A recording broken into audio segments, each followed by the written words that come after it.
Okay, so we're here for our second appetizer. That one was the first one, labor intensive. Oh, I'm exhausted. Exhausted watching Sip? I'm watching. Yes. Maybe, just in case. And by the way, this is like oh my goodness, I gotta be honest with you, this is delish. And we noticed that the colors bleed through this at the bottom, and it's really cute looking too. Okay, so here we go. We're going with Brie Pinwheels. What you have here, Jen, in front of you is just a sheet of puff pastry that you buy in the freezer section. Okay.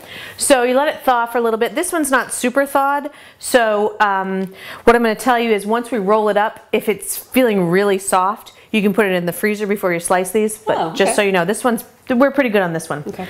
Again, very easy. So what we did is we took a little bit of brie. Jen, what you're going to do is you're going to lay it out in the middle strip, all the 3 ingredients that I'm going to tell you about right now. But before we do that, I want you to just give it a quick egg wash brush. I can handle that. Even I can. Yeah.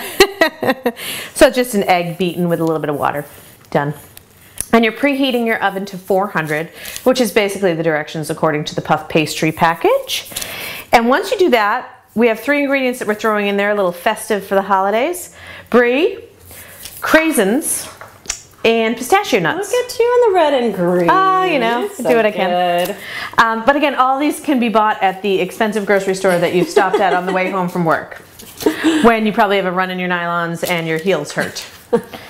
Okay, so we take the brie. Don't worry, this is waiting for you. Yeah. Take the brie, I cut it into strips. Okay. We're just going to layer those out. No, just in the middle one. Oh, okay. Yep, because we're going to roll it all up almost as if it were a calzone kind of thing. So you don't want to go too heavy, but just make sure you get all the middle there. Okay.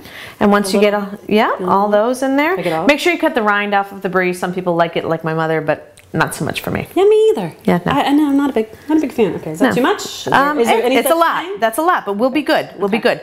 And now we've got their craisins. I took the craisins out. I gave them a quick, coarse chop. That was about it. Throw those in there too. We're going to layer them in. Excellent. Okay. And then last but not least, the pistachios. Yum. Which we shelled out. Yeah, make sure you put quite a few of those in there. There you go. I can be heavy-handed in this too. Yeah, you can. Now, I know I told you to go in the middle, but we're going to spread it out just a little bit so that when we roll it, but we just didn't want to get too close to the edges because we've got a really soft cheese going on here and it will melt and ooze out. So that's why we started in the middle. Okay. So if you want to put a few more in there, go ahead, feel free. All right. And then we're just going to roll it up like you would like a jelly roll or anything like that. I think I'll leave that to you. All right, I'll do that. So I take it and I start. And puff pastry, by the way, is a girl's best friend. So I do a third of it over, and then I just keep rolling. And then what we're gonna do is once it's all rolled like this, pretty, make sure it's kind of sealed, give it a quick little press. Take a serrated knife, this is the best kind to do it with. Cut off the ends, because the ends are gonna be ugly. Nobody wants an end piece. My whole childhood I had to eat the ends of trauma? Bread because my mother told me they make my hair curly, which never happened. Oh, that's pretty funny. Isn't it? Yeah. Thank God straight hair is in. That's a good thing. I have curly hair and trust me, I straighten it every day. So it wouldn't have worked with me.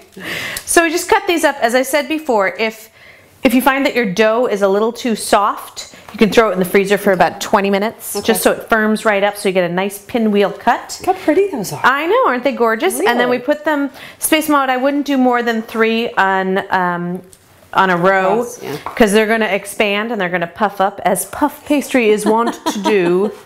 Like only puff pastry can. Exactly. And we're going to throw them in the oven for about 10 minutes until they puff up all golden and the cheese gets gooey and melty. Oh, my mouth is watering. I know. And so what do you think that took us? I'm going to go with a good 3 minutes. Yeah. Maybe, yeah. I think you can probably handle this before your guests arrive. And then you serve them on a lovely platter. And you still have time for this? Exactly. Cheers. Cheers.